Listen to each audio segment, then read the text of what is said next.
So on behalf of the devotee of ISKCON Kanpur, we'd like to welcome His Holiness Romapada Swami Maharaja and all of you.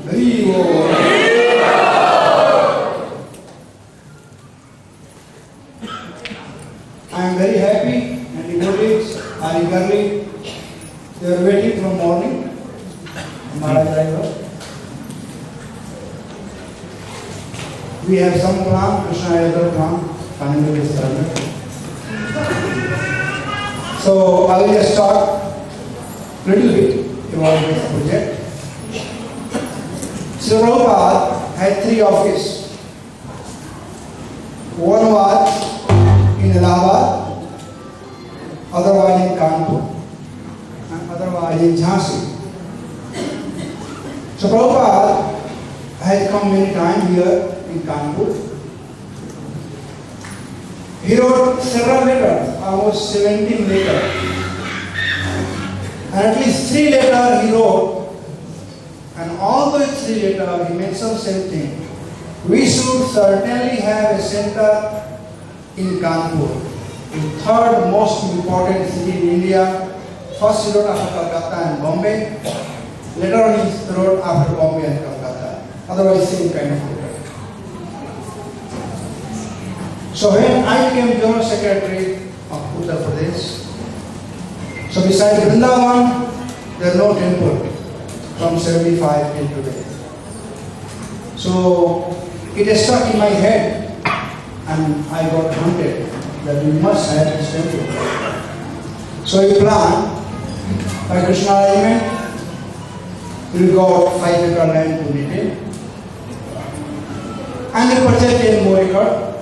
So altogether we got 15-acre land here. Actually, this same land was donated to Srila Prabhupada in 1972. Wow. Same land by Mr. Bhargava. You can read in Prabhupada language because became Bhargava, Kanpur. And Prabhupada asked Guru Das to come here. But those days nobody wanted to come out of Vrindavan. So when I came, I had longing to meet Mr. Bhargava. I went to meet him. He was almost 85 plus. When I told him that what we are doing, he was crying. He said, Swamiji asked me to join him, but I was too attached to my wife and children. That's everybody's story. So my children are also in America. My wife passed away. And sad story. Doing crying. Those days when we came here, we had nothing actually. We didn't have any proper road, this road. Neither we had a bridge to come from there to here. And people used to kill and throw people here. That was the dumping place of murder. A sad story. So first thing I wanted to boundary walk. So Mr. Bhargava gave one after me that day. First thing. And he said, where is your land? So I told him Kevra. Kevra means bank of Ganga. Ganga is here. Ganga is flow here before. So in Kevra, he said, where in Kevra? So I said, border of Sambalpur and Kevra. Our this place is half in one area and half in other area. He said, what do you plot number? So I told 30, 36, 37, 38, 39 and 40. That's my land. I said, I gave away that land.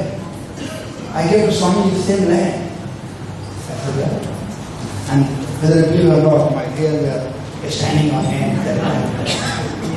How, if anybody wants to give something to Krishna, Krishna accepts it. Somebody wants to give something, you are devotee. Prabhupada accepted it. Same like Juhu land. Juhu land was also given, and Prabhupada, before he went to America, he saw Juhu land, he said, if I get this land, I will give it to him. Before he went to America. Anyway, got the whole civil solved.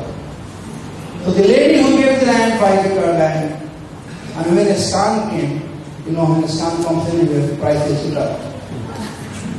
The prices started going up. So the lady wanted to sell this land. She didn't want to give us. But anyway, there is some struggle. We got the land. And we got the land. In 2009, we made a small temple. And you are time bound to finish the temple in your time. So in 2009, 2007 we came on the land. 2009 we installed Ramas. If you see closely Ramas, Krishna looks like the Krishna of Bombay. And Radharani looks like the Radharani of Vrindavan. Yeah. And name is Radha. So that means Bombay, Vrindavan and Mayapur. 3 in 1. Prabhupada office, Prabhupada home and Prabhupada place of worship. Everything here. Rama Bhagavan ki jai. In 2009, Rama arrived. And in 2011, we started construction of this temple. Now this temple, our architect, the same architect who built Jew temple, Viswamitra Maharaj built it. And he was trained by Romapada. When he designed Jew temple, that time when he took to Prabhupada, Prabhupada said it's too small, he got to make it. He made 3 designs, and every time Prabhupada said it's too small. Prabhupada said, my disease, I will never think it's small. So Premna got this instruction from Prabhupada, and now you know the biggest architect, the biggest all multi-story building in Bombay, designed by him. So he designed this temple. Romapada Maharaja was saying, oh, this looks like Jew. I said, yes, some have to look like father.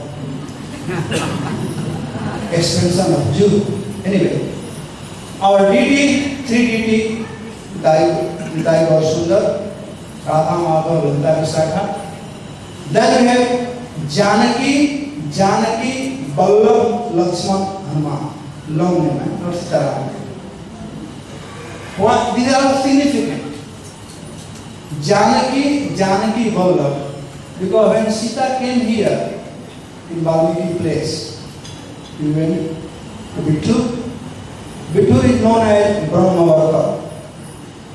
In Bhagavatam, in 5th canto, you read the first time of Vishwadev, teaching his son, Nayam Deho De Bhajani Loke, that happened here in Vittu. Brahmavarta. Brahma was asked to perform tapasya, tapa. That also took place here. This is center of the universe, around the whole area. So that place is there. And Dhruv was insulted by his stepmother here, Dhrivila. And from here he went to Madhura. And Valmiki, of course, through Ramayana, 2 sons of Lord Ram, Lord, who were born here. So Janaki, she has vanished from Ayodhya. She was staying here. She was staying, but that time she was Janaki. And Janaki Vallabh, not Ram, Janaki Vallabh. Although she has stayed here, but her heart was, her purity was towards her Vallabh, her beloved. So therefore the name came Janaki Vallabh Lakshman Hanuman. So now I Krishna mercy, the Prabhupada blessing to fulfill his desire. In 2014, we started in October 2011 the construction of the temple. In 2014, temple was inaugurated. Still little bit work of marble going on, but hopefully by end of this year, everything will be over. We have very highly qualified devotees. Prem Harinam Prabhu here. Prem Harinam Prabhu is our temple president. He has done his MBA.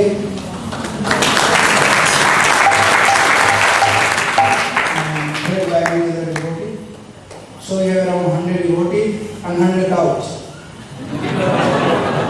There is competition. Who can win? Anyway, I will not take much of your time. I will let Maharaj speak. But Are you ready? Are you ready? It's going on. Okay. So there are many things happen. We have biggest festival here. It's known as Holy Milan. I don't know religion is not that.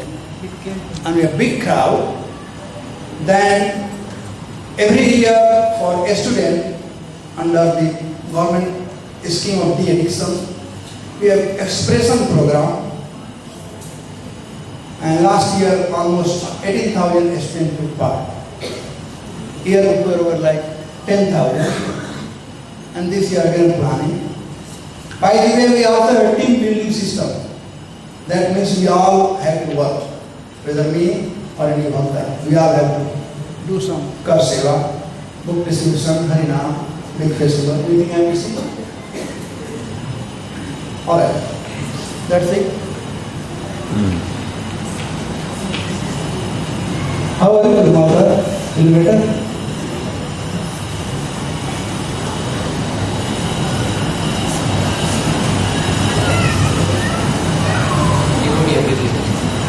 Yeah, every month we have devotee appreciation.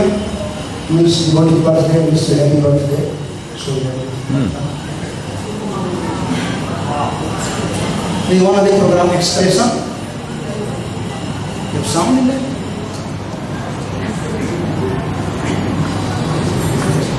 Around 18,000 students took part last year.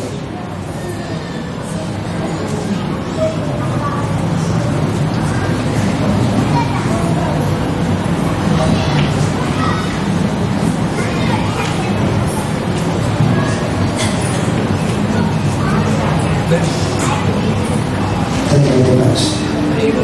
Hare Krishna.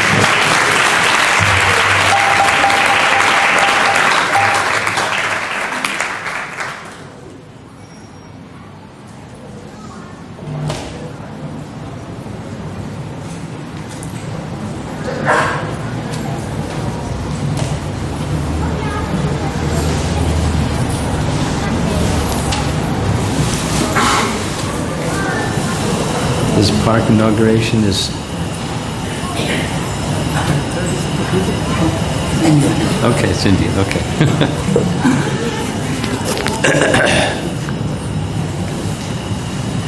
Jaya Radha Madhava.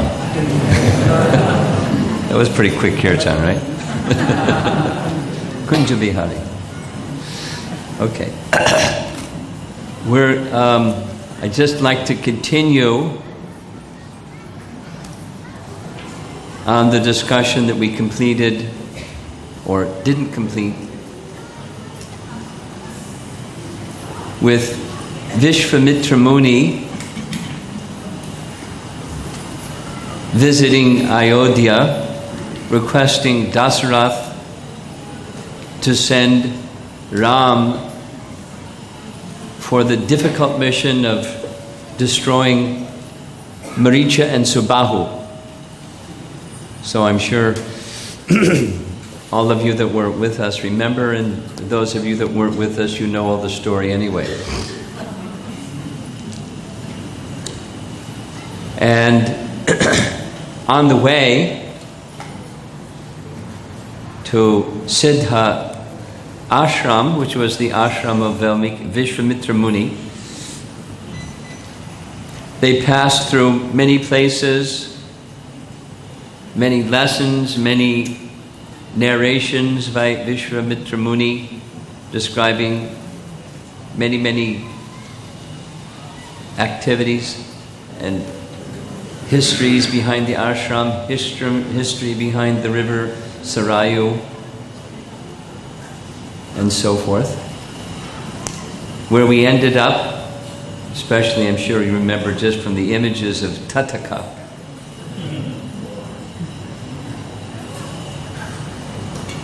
and the history of that forest. Now the history of that forest was, just a refresher, at one time, what then looked like a desolate, ruined,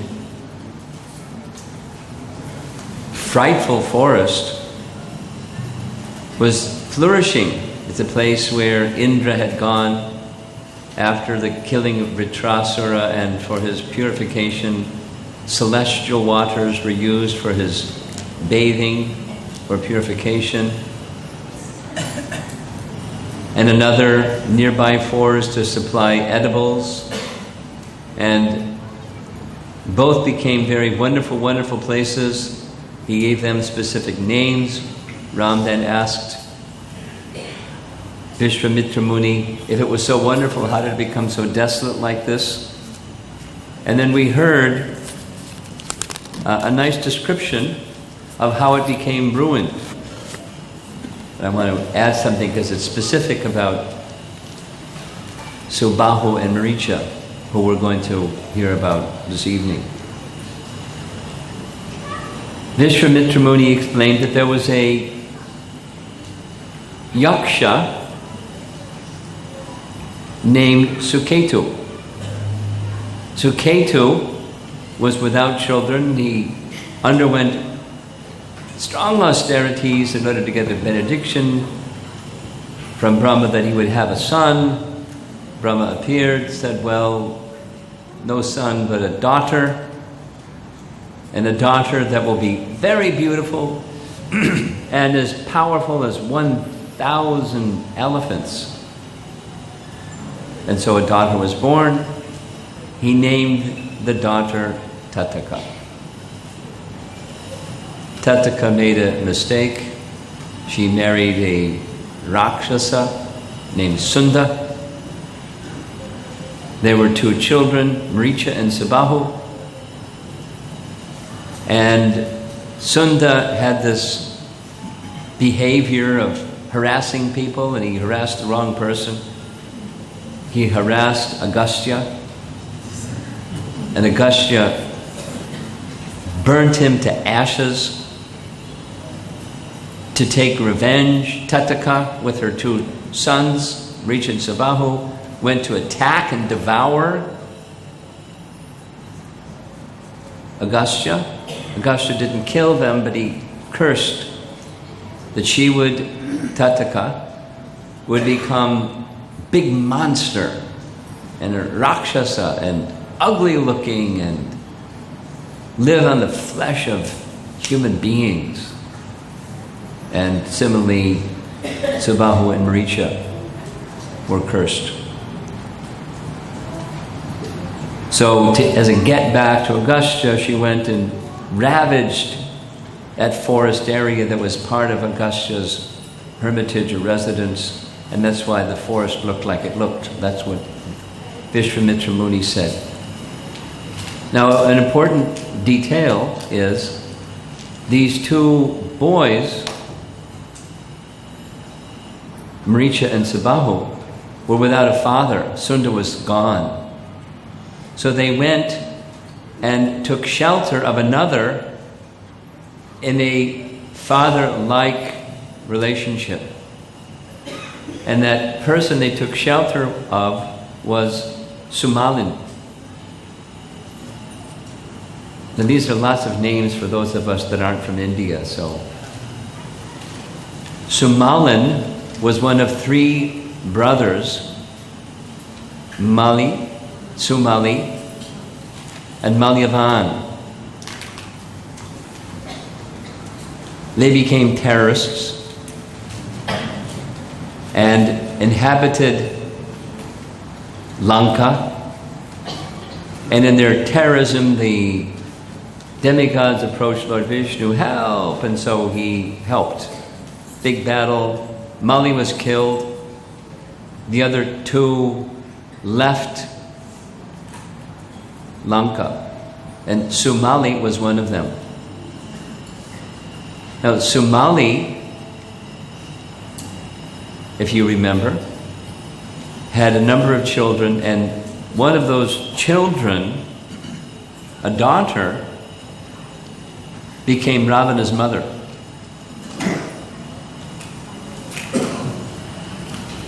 Kaikashi, the daughter of Sumali, by his arrangement or indication, Kaikeshi took shelter of Vishravas, became his wife, and Ravana was born. So when the two sons of Tataka took shelter of Sumali, he accepted them in that kind of a relationship, although they weren't actually his sons. He accepted them like his sons. So later, when there was this, Ravana became again the conqueror of Lanka, then Maricha and Subahu were part of the entourage. They were part of his henchmen. Although they were both elder, he affectionately called them his maternal uncles. So like his mother's brothers, because they accepted Sumalin as their father. They weren't blood uncles, but like uncles. So although Maricha and Subahu, so we'll certainly hear more about Maricha as we go along, later in the Ramayana as well, but he was elder. He was like his mother's brother of age. But Ravana was the chief terrorist amongst terrorists. So he was engaging Maricha and Subahu in tormenting the Brahmanas. Now, if you remember, Viswamitra Muni, we're going to hear details about Viswamitra Muni as he's entering into the kingdom of Janaka. A whole session we're going to spend on hearing about the details of Viswamitra Muni's life, but at one time he was a king, and when he was a king, he was a very powerful king. And he was such a powerful king that he received from Lord Shiva mantras that could invoke 100 celestial weapons. And he gave those 100 celestial weapons to Ram and Lakshman after they defeated Tataka. Because after he defeated Tataka, if you remember, Indra was the one who had gone there previously before Tataka came and spoiled it. So Indra approached Viswamitra Muni requesting, please reward these two boys, because this is Lord Vishnu. And we have appealed to Lord Vishnu to appear. And this is Lord Vishnu, Ram, and his brother, the expansion of Lord Vishnu as Sankarshan. Give them the celestial weapons that Lord Shiva gave to you when you were a king, because he can use them for defeating Ravana. Of course, he's Lord Vishnu, doesn't need somebody's weapons. Everything comes from him. But in the Leela, that was Indra's request. So the next morning, because these sacred mantras are not to be given after the sunset and before the sunrise, so after the sunrise the next morning, Viswamitra Muni gave, according to Valmiki Ramayana, 48 of the 100, because there were two daughters of Daksha that were married to Krishashva, and each of the two wives had 50 sons, which were manifestations of celestial weapons, and there were mantras to invoke them. Viswamitra Muni taught the mantras. Ram, as we heard at Valmiki's ashram, one of the qualities of Ram was he had an amazing memory. So he just heard the mantras once, and he didn't have to have a mantra book. He knew them perfectly. So he invoked the mantras. The personalities appeared, standing before him with folded palms. one by one, and eventually he dismissed them and said, you can go back to your celestial abodes, and whenever I think of you and call you by mantra, please come. At your service, will come. Then he requested Viswamitra Muni to learn how to retract those mantras. And those mantras were then, the retraction of those mantras were taught. I wanted to mention, elaborate a little bit further on something in relation to Tathaka. If you remember, Viswamitra Muni knew that Ram would be hesitant to kill a woman because he had been trained, as any cultured person, but he was perfectly trained to respect all women as mother, and you don't kill mother. Western culture, they do anything, but the cow is mother. And anyway, so knowing that he would be reluctant, Viswamitra Muni gave various arguments. We heard some of those arguments. And Ram's conclusion was, my father said that I should follow whatever instruction you give as obediently as I would follow his, whatever you say. Now, he gave scriptural argument to support what he was saying. We gave some of those evidences. Even with that, when we hold something very deeply, it's very difficult to move from that something we hold very deeply, just on words. Ram had that qualification. And other great souls wanted to give some examples of that from our scripture. Just by hearing from a qualified person. Dhruva Maharaj, when he was very angry that his stepbrother had been killed by a yaksha, he wanted to take revenge. He took his entire army and was wiping out the whole yaksha race. Swayambhuva Manu came and said, stop.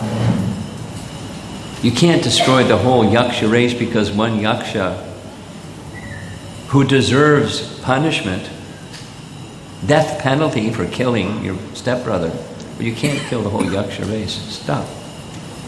And he stopped.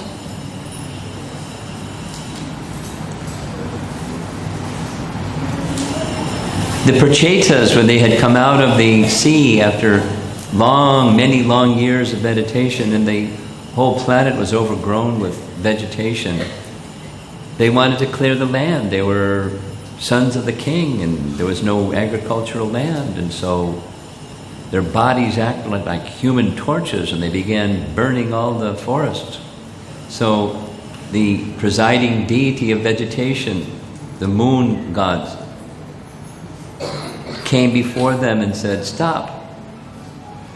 There's some cleared land, but you don't, this forest is food for all living entities, and that's also a duty of the king to see that there's all living entities have the means to maintain themselves. So just stop.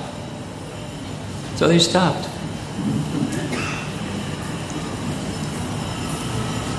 Janmejaya, the son of Maharaj Parikshit, when his father was being bitten by a mystical snake bird, he wanted to perform a sarpa yagya that would destroy all snakes on the planet.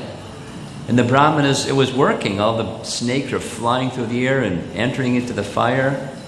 And the rishis and some devas said, stop. The Lord has created snakes. You can't just annihilate snakes from the planet. Part of the Lord's plan. Stop. So he stopped.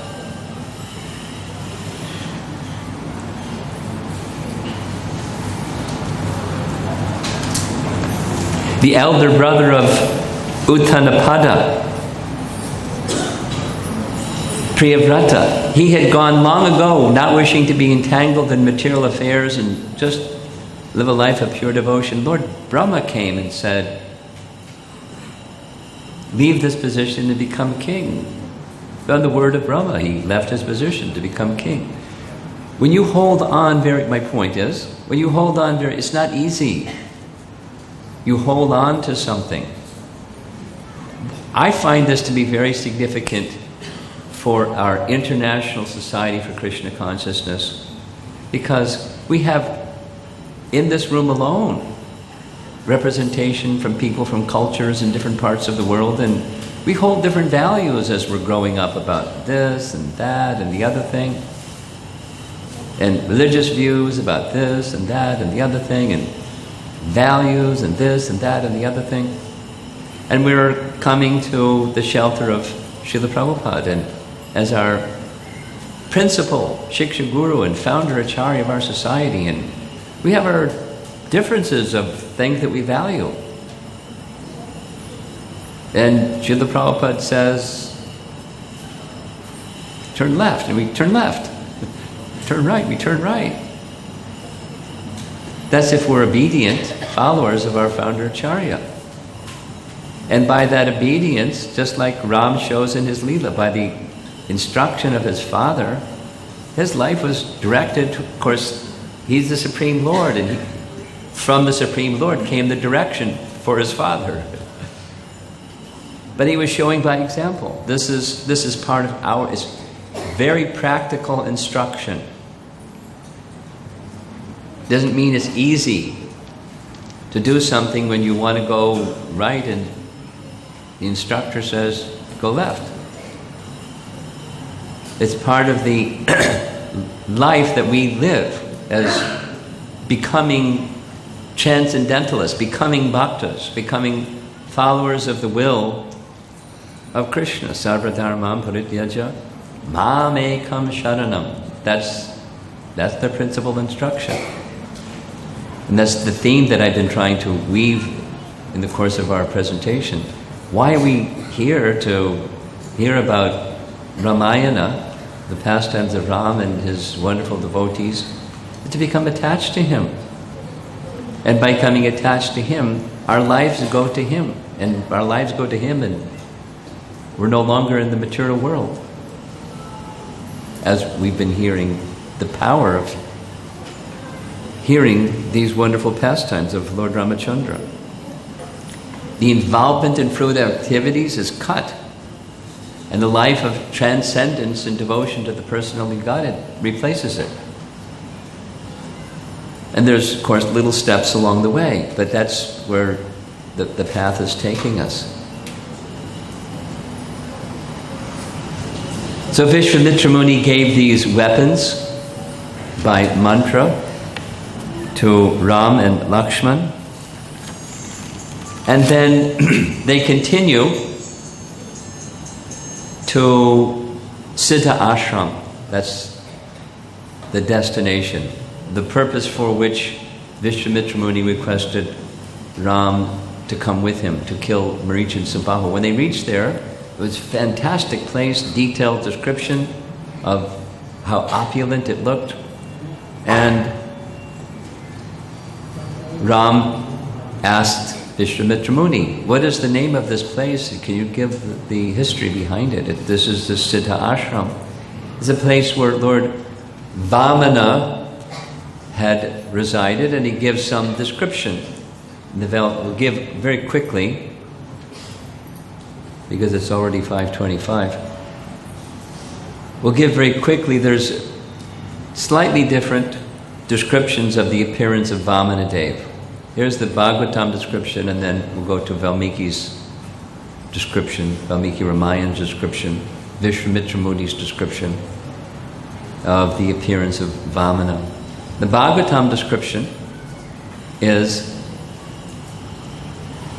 Kashyapa and Aditi. We've heard they were the mother and father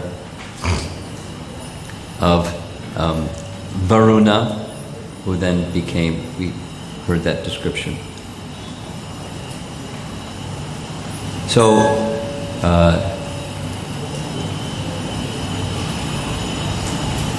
Aditi, there were 12 Adityas, and Aditya number 11 was Lord Vamana.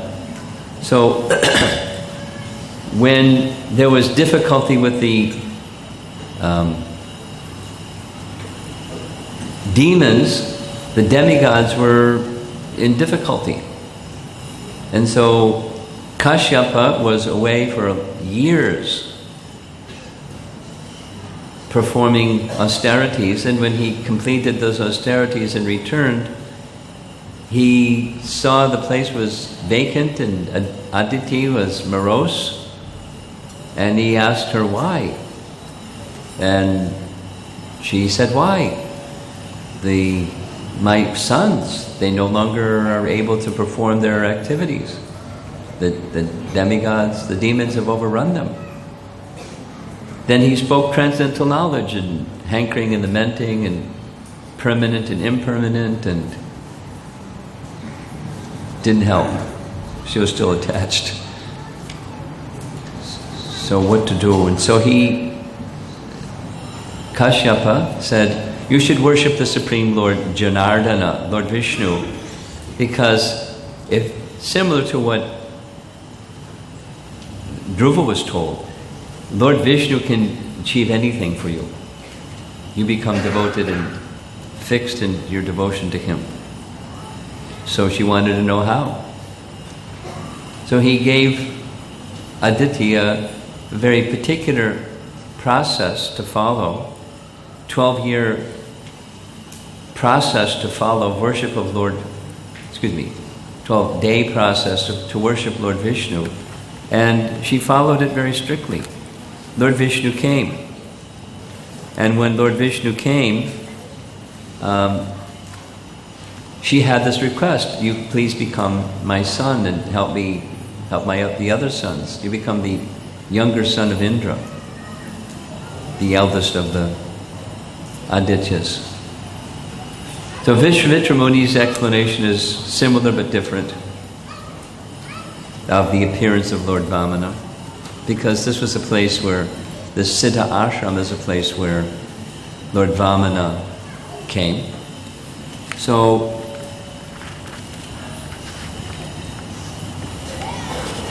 Bali Maharaj had conquered all the demigods, and he was doing this yajna.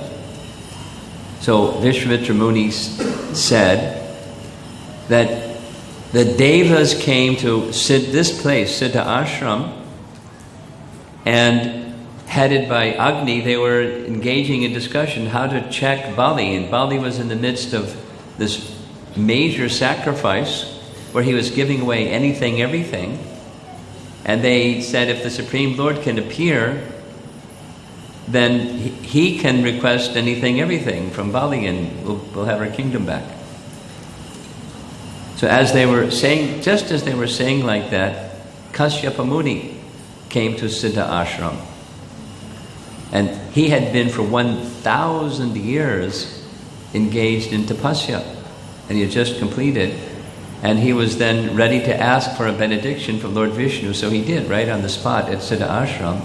He offered prayers to the Supreme Lord that please become the son of Aditi and myself, so that the demigods can be pleased and we can have some service and everything will become nice again. So from that time, Viswamitra Muni said, this place has been called Siddha Ashram. Now the problem is, Maricha and Subahu, they come to Siddha Ashram. And every time we do yajnas, just as it's coming time for the completion of the yajna, they come and defile the yajna. And it spoils everything.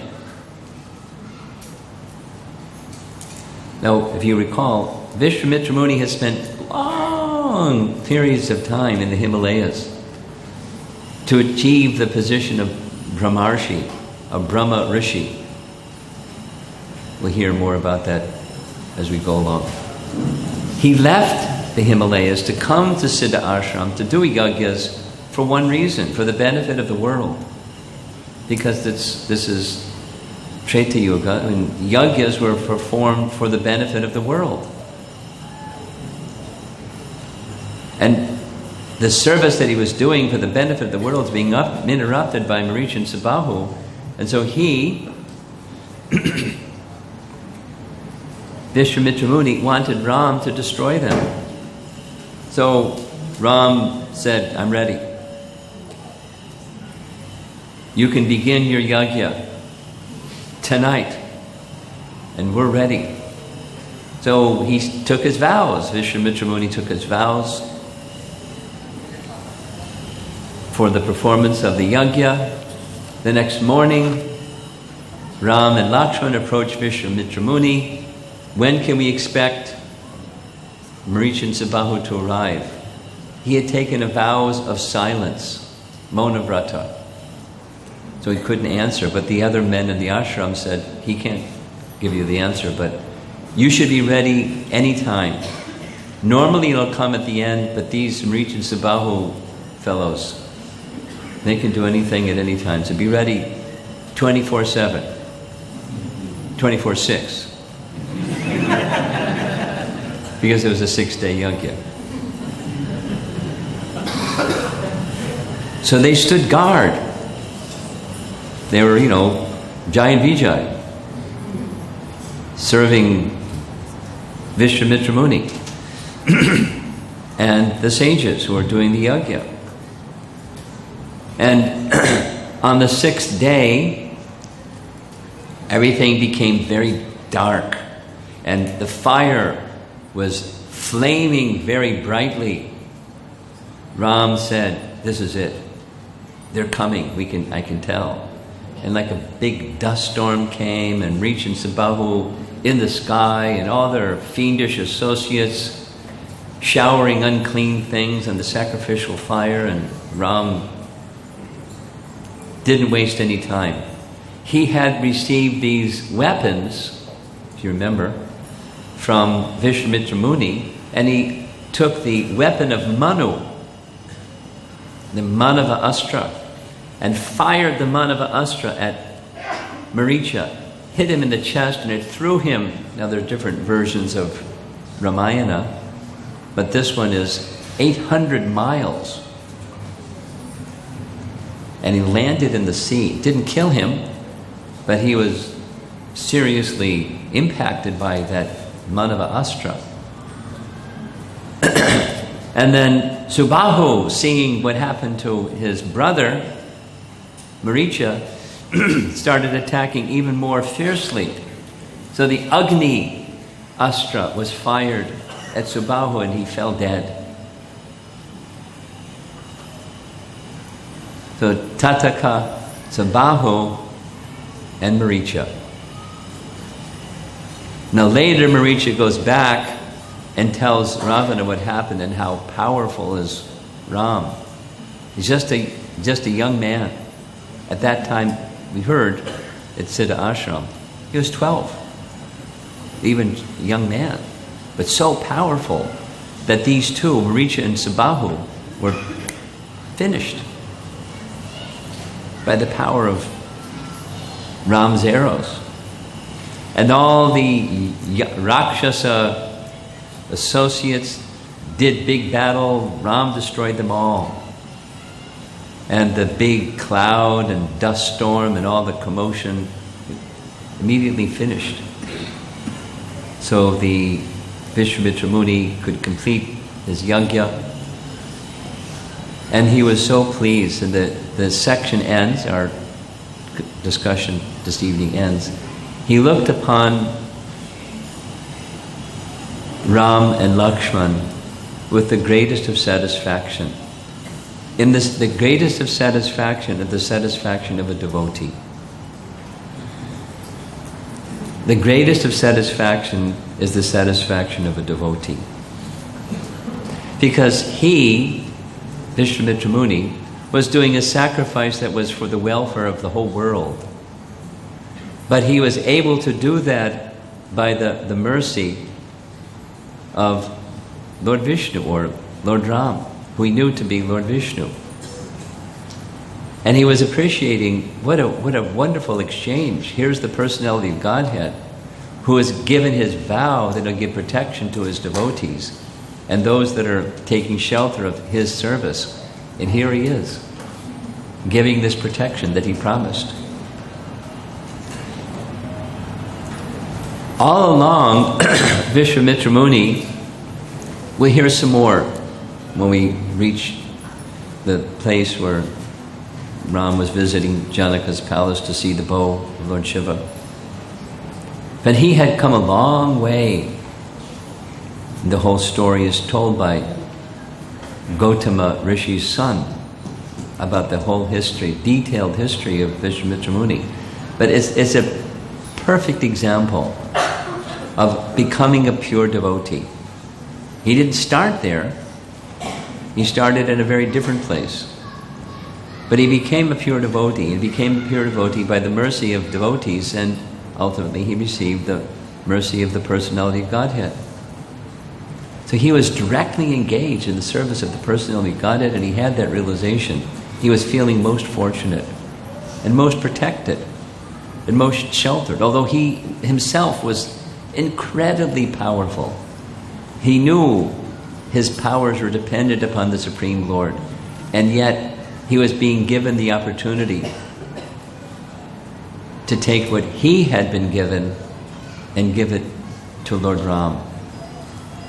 If you remember, the same was the mood of Vashishta when he was training Ram and Lakshman and Bharata and Shatrughna as boys. He requested Dasarath to go away while he was training them, and then Dasarath went away and he worshipped them with the prayer, "You're the Supreme Lord, and who am I? I'm but your devotee. So what can I give you, because you're the Supreme Lord, but whatever I've been given, let me give it to you," just like offering palmfuls of Ganges to the Ganges. Ganges doesn't need palmfuls. You don't need anything. But this is an opportunity for me to serve. It's very profound. It's a nice story. Very attractive. Little children can understand it. And devotees can gain great lessons. What is it that we have to offer Krishna? It's all Krishna's. It's just the love and devotion with which we offer whatever we offer to Krishna. And he smiles. Not because we're giving him something. It's the love and devotion that makes him smile. And then when that smile is there, then qualities and character, as we heard at Siddha Ashram, at Valmiki Ashram, the qualities and characteristics of Ram, outstanding. He's the personality of Godhead, but he performed Leela where he gained those qualities and characteristics by associating with saintly people and hearing from them and receiving from them that training and qualification from them. It's very deep pastimes of the personality of Godhead. Very meaningful, very powerful, very potent, filled with lessons for us in practical ways how to live our lives. And that's why we're here, to learn how to live our lives in devotion to the Supreme Personality of Godhead. So, is your team ready? Srila Prabhupada ki, Sri Ramacandra ki, Gaur Premanandi, Romapada Swami Maharaja ki. Thank you, Maharaj. So we have Mahendra Gurwalji, our Vice Chairman, and good wife.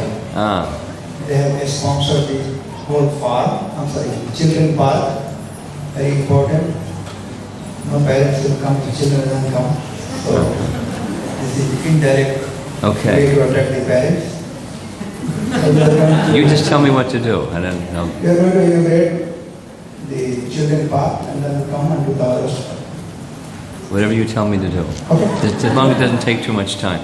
So,